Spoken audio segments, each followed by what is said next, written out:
அன்பும் அமைதியும் கிறிஸ்துவின் அருளும் தூயாவின் நட்புறவும் உங்கள் அனைவரோடும் இருப்பதாக.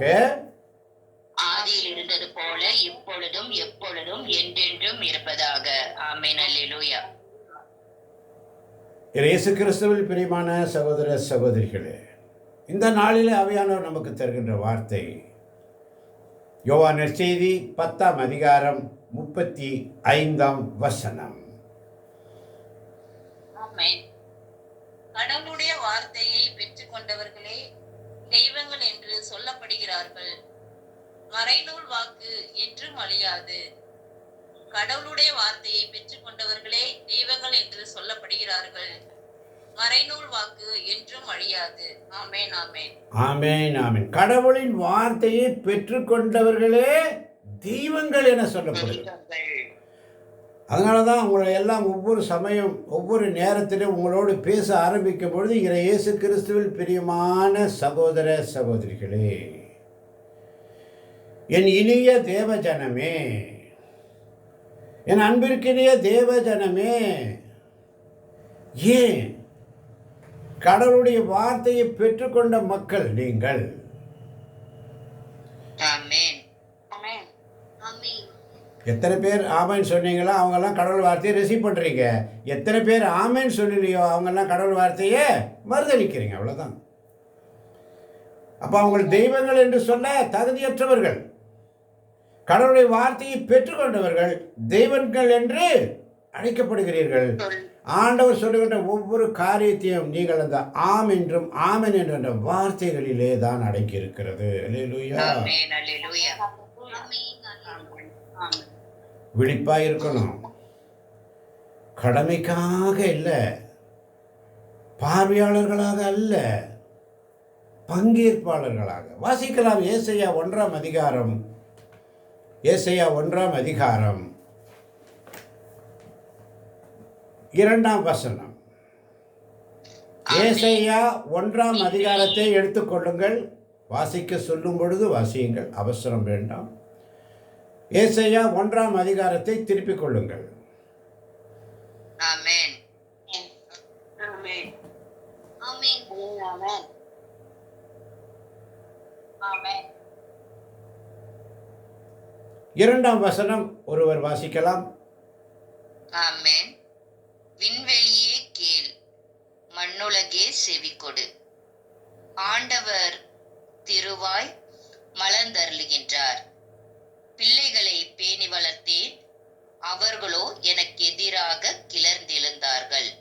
விண்வெளியே கேள், மண்ணுலகே செவிகொடு. ஆண்டவர் திருவாய் மலர்ந்தருளுகின்றார்.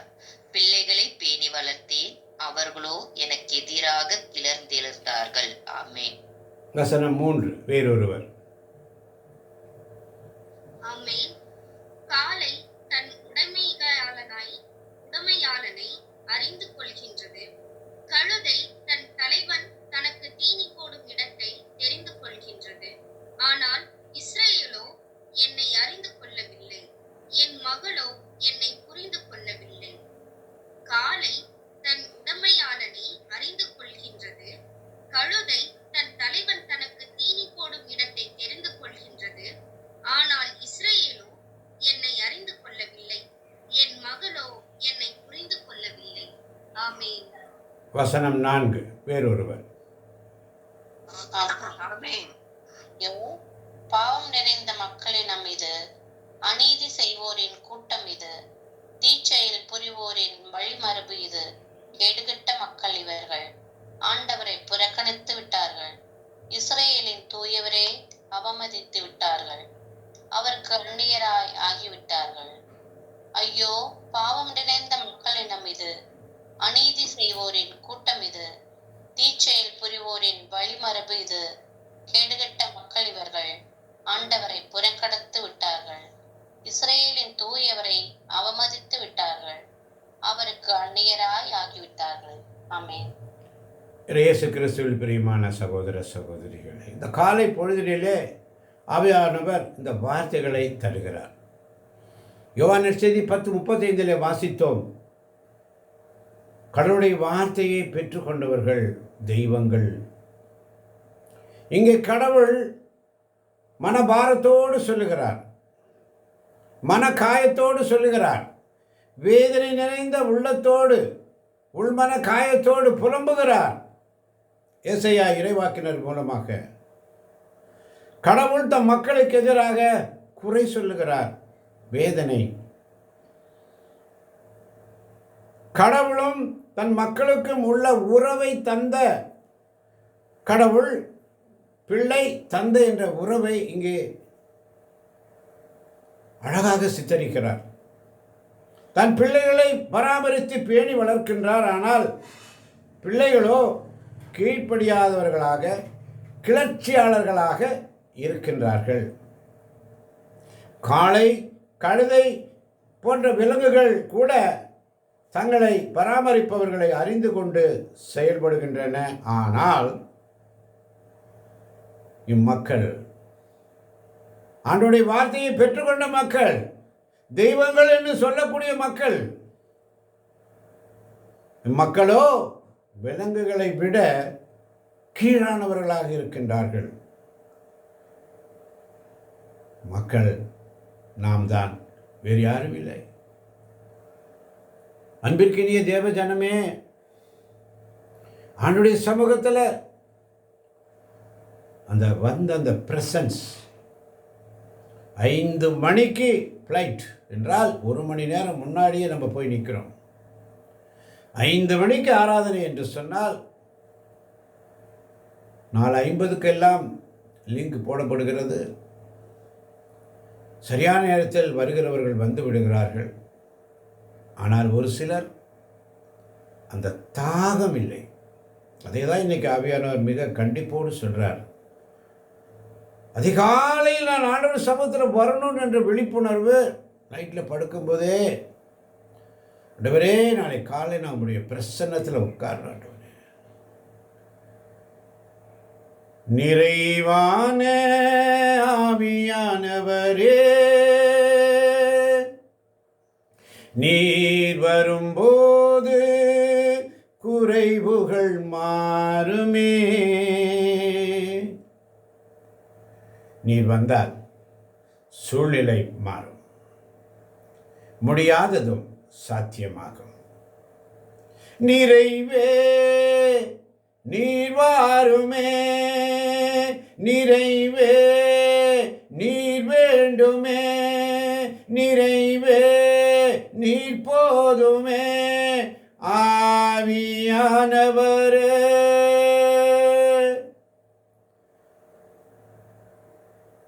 ஆமன் பாந்தவர்களே, அவர் வரணும்.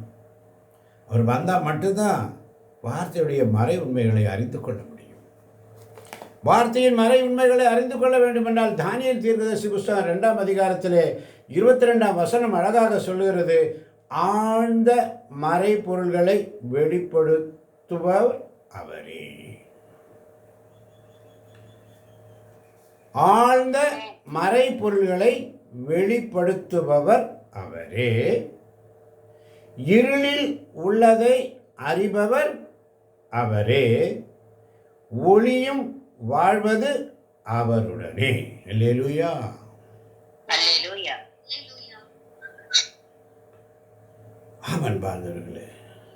ஏனென்று சொன்னால் தானியேல் அரசனுக்கு சொல்ல அந்த மறுமொழி அரசர் கேட்கும் மறைபொருளை அரசருக்கு அறிவிக்க எந்த ஞானியாலும், மாதேவத்தைக்காரனாலும், மந்திரவாதியானாலும், ஜோதிடனாலும் முடியாது. ஆனால் அந்த மறைபொருளை வெளிப்படுத்தும் விண்ணக கடவுள், மறைபொருள்களை வெளிப்படுத்தும் விண்ணக கடவுள் பிற்காலத்தில் நிகழப்போவதை அன்று நேபுகாத்நேசருக்கு கனவு மூலம் கொடுத்தார். இன்று ஆவியானவர் நமக்கு அதிகாலையிலே அவருடைய வார்த்தையை அனுப்பி, அதனால தான் ஏசாயா 1 மிக அழகாக சொல்லுகிறது. காளை தன் உடைமையாளனை அறிந்து கொள்கின்றது, கழுதை தன் தலைவன் தனக்கு தீனி போடும் இடத்தை அறிந்து கொள்கின்றது. ஆனால் இஸ்ரேலோ என்னை அறிந்து கொள்ளவில்லை, என் மக்களோ என்னை புரிந்து கொள்ளவில்லை. ஆமென்.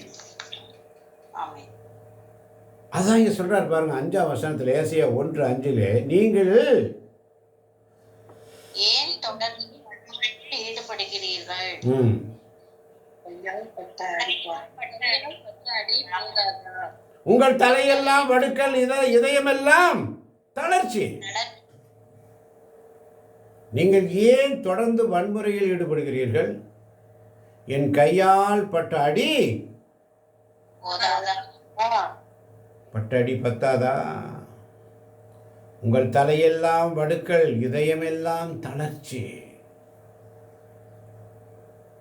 6ஆம் வசனம் இன்னும் அழகா சொல்லுகிறது, உள்ளங்கால் முதல் உங்கள் உடலில் ஆனால் காயங்கள்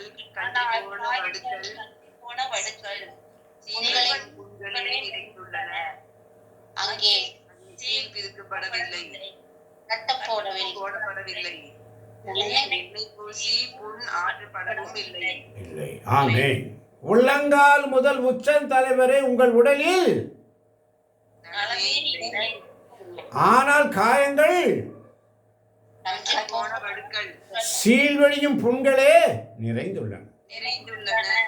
அங்கே சீல் பிதுக்கப்படவில்லை, கட்டு போடப்படவில்லை, எண்ணெய் பூசி புண் ஆற்றப்படவில்லை. இன்னைக்கு தான் இந்த தவக்காலத்தில் ஆவியானவர் நமக்கு தருகின்ற செய்தி. பலவீனம் பலனாய் மாறுமே, சுகவீனம் சுகமாய் மாறுமே. பலவீனம் பலனாய் மாறுமே, சுகவீனம் சுகமாய் மாறுமே. நீர் வந்தால் சூழ்நிலை மாறுமே, முடியாததோ சாத்தியமாகுமே. நிறைவே நீர் வாருமே, நிறைவே நீர் போதுமே. ஆவியானவரே சொல்லு. இன்னைக்கு உங்கள் உடல் நலத்தில் ஆண்டவருக்கு அக்கறை உண்டு. ஆமென். உங்கள் உச்சந்தலை முதல் உள்ளங்கால் வரை, உள்ளங்கால் முதல் உச்சந்தலை வரை உங்கள் உடலில் நலமே இல்லை என்று வேதனையோடு இருக்கிறாய் என் மகளே, மகனே, சகோதரனே, சகோதரியே. உன்னை இன்று தொட்டு ஆசீர்வதிக்கப் போகிறார். உச்சந்தலை முதல் உள்ளங்கால் வரை உள்ள வடுக்கள், காயங்கள், கன்றி போன வடுக்கள், சீழ்வழியும் புண்கள், உள்மன காயங்கள், வேதனைகள் அனைத்தையும் ஆண்டவர் என்று உன்னை சுகமாக்க விரும்புகிறார். நீ விரும்புகிறாயா? நீ விரும்புகிறாயா? நான் விரும்புகிறேன்னு சொன்னவனுக்கு தாங்க அந்த பார்வை கிடைச்சது. நான் விரும்புகிறேன். தொழுநோயாளர் ஆண்டவரை பார்த்து, ஆண்டவரே நீர் என்னை தொட்டால் போதும், உம்மால் சுகமாக்க முடியும் என்று தொழுநோயாளி கைகளை உயர்த்தி ஜெபித்தான். ஆண்டவர் அந்த தொழுநோயாளி தொட்டு அவன் உச்சந்தலை முதல் உள்ளங்கால் வரை அவன் உடலில் நலமே இருந்திருக்காது.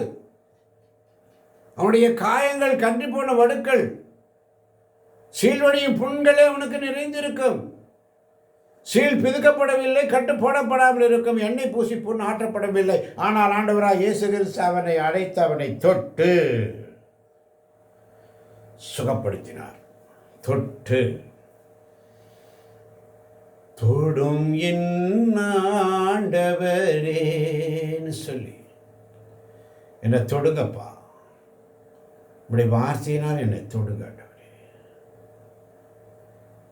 நீ தொடும் ஆண்டவரே. என் உடலில் நலமே இல்லை, என் உள்ளங்கால் முதல் உச்சந்தலை வரை உடலில் நலமே இல்லை. காயங்கள் கன்றி போன வடுக்கள் சீழ்வழியும் புண்களே நிறைந்திருக்கிறது. வேதனை நிறைந்த வாழ்க்கையில் நான் வாழ்ந்து கொண்டிருக்கிறேன். என்ன நடக்குமோ, நாளை என்ன நடக்குமோ என்று சொல்லி பயந்து இருக்கிறேன். இது ஆண்டவருடைய பதில். என் மகளே, மகனே, சகோதரனே, சகோதரியே, ஒவ்வொரு நாள் அவருடைய சமூகத்தில். அதனால தான் தானியேல் மிக அழகாக அவருடைய 2ஆம் அதிகாரத்தில் பார்க்கிறோம். தானியேலுக்கு ஒரு முன்னெச்சரிக்கையாக ஒரு விஷயம் கிடைக்குது. ராஜாவுடைய கனவை எடுத்து சொல்ல யாரும் இல்லை. எனவே பாபிலோனியில் உள்ள எல்லா ஞானிகளையும் கொலை செய்ய புறப்பட்டு வருகிறான், எல்லாரையும் கொன்று.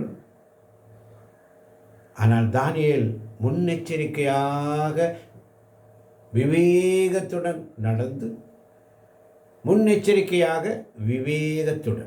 நடந்து அரசனுடைய ஆணை இவ்வளவு கடுமையாக இருப்பது ஏன் என்று சொல்லி தன் வீட்டுக்கு திரும்பி தன் நண்பர்கள் அனானியா, மிசாவேல், அசாரியா ஆகிய தோழர்களிடம் செய்தியை சொல்லி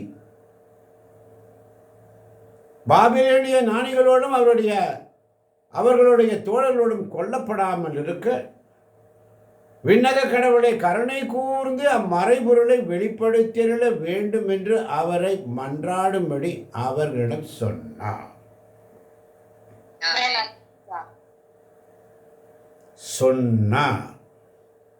மன்றாடும்படி சொன்னார்.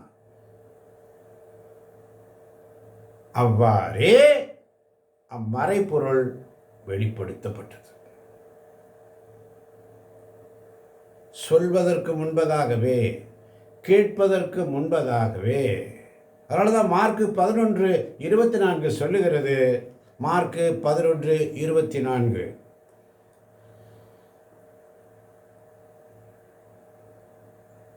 நீங்கள் இறைவனிடம் வேண்டும் பொழுது எவற்றையெல்லாம் கேட்பீர்களோ அவற்றை பெற்றுவிட்டீர்கள் என நம்புங்கள். நீங்கள் கேட்டபடியே நடக்கும். படிப்பறிவில்லாத ஒரு பிள்ளை தான் அந்த வார்த்தைக்கு ஆமேன் அல்லேலூயா என்று சொல்லுகிறது. கல்வி அறிவு இல்லாத பிள்ளைகளுக்கு தான் அந்த ஞானம் வருது.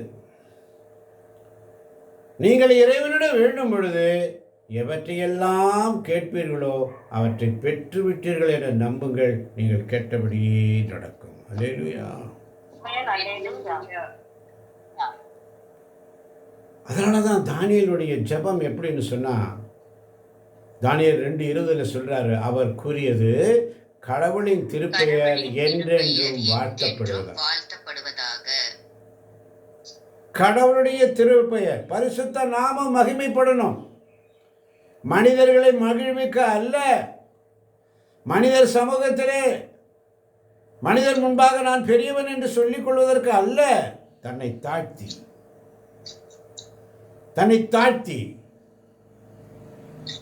கடவுளுடைய திருப்பெயர் என்றென்றும் வாழ்த்தப்படுவதாக என்று தானியேலுடைய ஜெபம், நன்றி ஜெபம். ஏனெனில் ஞானமும் வல்லமையும் அவருக்கே உரியன. காலங்களையும் பருவங்களையும் மாற்றுபவர் அவரே. அரசர்களை விலக்கி மாற்று அரசர்களை நிலைநிறுத்துபவர் அவரே. அரசர்களை விலக்கி மாற்று அரசர்களை நிலைநிறுத்துபவர் எப்படி என்று சொன்னால், சவுல் முதல் ராஜாவாக வருகிறார். நீதி தலைவர்களுக்கு அப்புறம் ஆண்டவர் சவுலை அரசனாக்கியதற்காக மனம் வருந்துகிறார். ஏனென்றால் அவன் வேற்று தெய்வங்களை வணங்க சென்று விடுகிறான், குறிபார்க்க சென்று விடுகிறான். அதனால தான் தாவீதை, ஆடு மாடு மேய்த்து கொண்டிருந்த தாவீதை ஆண்டவர் தேர்ந்தெடுத்தார். அரசர்களை விலக்கி மாற்று அரசர்களை நிலைநிறுத்துபவர் அவரே. கடவுளுடைய அருளை இழந்து விடாமல் எச்சரிக்கையாயிருங்கள். அவருடைய அருளை இழந்து விடாமல் எச்சரிக்கையாயிருங்கள். ஞானிகளுக்கு ஞானம் வழங்குபவர் அவரே, அறிவாளிகளுக்கு அறிவை அருள்பவரும் அவரே. ஆழ்ந்த மறைபொருள்களை வெளிப்படுத்துபவர் அவரே. அவரே. இருளில் உள்ளதை அறிபவர் அவரே. அவரே. ஒளியும் வாழ்வது அவருடனே. அவருடனே. அப்ப தானியேலுடைய நன்றி ஜெபம் எப்படி இருக்கு பாருங்க. எங்கள் தந்தையரின் இறைவா உமக்கு நன்றியும் உமக்கு நன்றியும் புகழும் கூறுகின்றேன். ஏனெனில் எனக்கு ஞானமும் ஆற்றலும் தந்தவர் நீரே. நாங்கள் உம்மிடம் கேட்டதை இப்போது எனக்கு தெரியப்படுத்தியவர் நீரே. ஆமென். ஆமென். ஆமென். அதுக்கப்புறம் பாருங்க, இந்த வல்லமை மிக்க நன்றி ஜெபம் சொன்ன பிற்பாடு 24 வசனத்தில் தானியேல் அப்படியே பரிசுத்த ஆவியுடைய வல்லமை நிறைந்தவராய் அது வரைக்கும் பயந்துட்டு இருந்தாரு. ஞானிகள் எல்லாரையும் கொல்ல போறாங்க, அது கூட எங்களையும் 4 பேரையும் கொன்றுவாங்களா என்று சொல்லி முன்னெச்சரிக்கையுடனும் விவேகத்துடனும், முன்னெச்சரிக்கை, பயந்து போகல, ஒளிஞ்சுக்கல, எங்கேயும் போய் மறைஞ்சிக்கல, தப்பிச்சு விட முயற்சி செய்யல, முன்னெச்சரிக்கையுடனும் விவேகத்துடனும் நடந்து கொண்டார். ஆமன் பாரதவர்களே, இப்ப தானியேலுக்கு பவர் எப்படி வருது பாருங்க. 24ஆம் வசனம் மிக அழகாக சொல்லுகிறது. பின்பு தானியேல் பாபிலோனிய ஞானிகளை அழைத்து அரசனால் நியமிக்கப்பட்ட அரியோக்கிடம் போய் அவனை நோக்கி, நீ பாபிலோனிய ஞானிகளை அழிக்க வேண்டாம், என்னை அரசர் முன்னிலைக்கு அழைத்துச் செல்லும், நான் அரசரது கனவின் உட்பொருளை விளக்கி கூறுவேன் என்றார். ஆமென். தானியேல் பாபிலோனிய வாசிக்கும் பொழுது யாராவது ஒருவர் வாசிக்கணும், யாராவது ஒருவர் ஆமேன் என்று சொல்லி வாசிக்கவும். அருமையான தேவஜனமே, தானியேல் பாபிலோனிய ஞானிகளை அழிப்பதற்கு அரசனால் நியமிக்கப்பட்ட அரியோக்கிடம் போய் தானியேல் முன்னெச்சரிக்கையுடனும் விவேகத்துடனும் அரசனுடைய காவல் தலைவனாக அரியோக்கிடம் போய் கேட்கிறார். போய் கனவின் உட்பொருளை அவனுக்கு விளக்கி கூற தமக்கு சில நாட்கள் தருமாறு கேட்கிறார். ஆண்டவரிடத்தில் ஜெபிக்கிறார். ஜெபித்த உடனே பதில். ஆமென். ஜெபித்த உடனே பதில். கடவுளுக்கு சித்தமாய் இருந்தால் ஜெபித்த உடனே பதில் உங்களுக்கும் கிடைக்கும். ஆமென். ஆமென். கடவுளுடைய சித்தம் இருந்தால் ஜெபிப்பதற்கு முன்பதாகவே நீங்கள் பெற்றுக்கொண்டீர்கள். நீங்கள் இறைவனிடம் வேண்டும்போது எவற்றையெல்லாம் கேட்பீர்களோ அவர்களை பெற்றுவிட்டீர்கள் என நம்புங்கள். தானியேல் நம்பினார். இப்ப தானியேல் பவர் வந்துருச்சு. ஹோலி ஸ்பிரிட்டுடைய பவர் எப்படி வந்தது? தானியேல் பின்பு பாபிலோனிய ஞானிகளை அழிப்பதற்கு அரசனால் நியமிக்க அரியோக்கிடம் போய்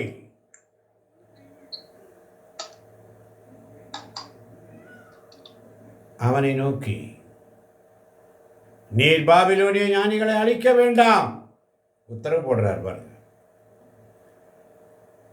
அதுக்கு முன்னாடி எப்படி சொல்றாரு? அரசனின் ஆணை இவ்வளவு கடுமையாக இருப்பது ஏன் என்று கேட்டவர் தூயாவின் வல்லமை பெற்றவுடனே நீ பாபிலோனிய ஞானிகளை அழிக்க வேண்டாம் என்று உத்தரவு கொடுக்கிறார். அல்லேலூயா. என்னை அரசர் முன்னிலைக்கு அழைத்து செல்லும். என்னை அரசர் முன்னிலைக்கு அழைத்து செல்லும். நான் அரசரது கனவின் உட்பொருளை விளக்கி கூறுவேன். அல்லேலூயா. இதுதாங்க பரிசுத்தாவிடைய வல்லமை. பலவீனம் பலனாய் மாறுவே, சுகவீனம் சுகமாய் மாறுமே. நீர் வந்தால் சூழ்நிலை மாறும், முடியாததும் சாத்தியமாகும் என்று ஆண்டவர் உன் உடலில் உச்சம் தலை முதல் உள்ளங்கால் வரை நலமே இல்லை, சீல் பிதுக்கப்படவில்லை, கவலையோடு இருக்கிறாயா, கண்ணீரோடு இருக்கிறாயா? உன் கண்ணீரை துடைப்பவர் இயேசு. உன் கண்ணீரின் நாட்கள் ஒழிந்து போகும். ஆமென். உன் கண்ணீரை துடைக்கிறார் ஆண்டவர். கடின உள்ளத்தில் இருப்பவர்களை, கடினமாய் இருப்பவர்களை, உள்ளத்தின் சிந்தனைகளை ஆய்ந்து அறிகிறவர், மனம் மாற்றுகிறவர். ஆமென். இந்த தவக்காலத்தில் நீங்கள் ஆண்டவருடைய சமூகத்தில் உண்மையோடும் நேர்மையோடு அவருக்கு பணிபுரிந்து பரிசுத்தாவின் வல்லமையை பெற்றுக்கொண்டவருக்கு நன்றியுள்ள பிள்ளைகளாக, நன்றி செலுத்துகிற பிள்ளைகளாக தானியேலை போல இருக்கும் பொழுது தைரியம் வந்துடும். எங்கே போய் நின்னாலும் பாபிலோன் யானைகளை அழிக்க வேண்டாம் நீர் உத்தரவு, என்னை அரசர் மண்டலுக்கு அழைத்து செல்லும், நான் அரசரது கனவின் உட்பொருளை விளக்கி கூறுவேன். பரிசுத்தாவுடைய வல்லம் உங்களுக்குள்ள இறங்கிச்சுன்னா நீங்க யாருக்கும் பயப்பட மாட்டீங்க. அல்லேலூயா. ஆமென். அல்லேலூயா. என்ற சிந்தனையோடு ஆவிக்குரிய கண்ணோட்டத்தோடு வந்திருக்கின்ற, கேட்டுக்கொண்டிருக்கின்ற, வர முடியாத பிள்ளைகளையும் தேவன் நிறைவாக நிறைவாக நிறைவாக ஆசீர்வதிப்பாராக. ஆமேன், ஆமேன், ஆமேன்.